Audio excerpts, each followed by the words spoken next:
بات اللہ کے اور اس کے رسول کے وعدوں کو توڑنا اتنا خطرناک جرم ہے کہ جب انسان اللہ اور اس کے رسول کے عہد و پیمان کو توڑ دیتا ہے نا، تو جو کچھ بھی ان کے پاس ہوتا ہے اللہ ایسے لوگوں کو ان پر مسلط کر دیتے ہیں کہ وہ ان کے پاس جو کچھ بھی ہوتا ہے اس کو چھین لیتے ہیں، اس کو چھین لیتے ہیں۔ میرے بھائیوں غور کریں ذرا، حالات کی طرف جائزہ لیں، ہم سے چھیننے والا کون ہے اس وقت؟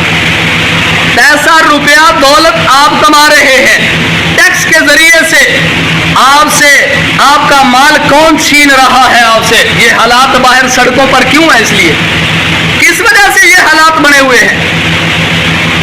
آپ ذرا غور کریں نا، سڑکوں پر دیکھیں، کراچی سے لے کر خیبر تک اور کشمیر تک ہر سڑک پر آپ کو احتجاج ہوتا ہوا نظر آیا ہے، لیکن اس احتجاج میں یہ میرے پیغمبر کا فرمان کسی نے بھی نہیں سنایا۔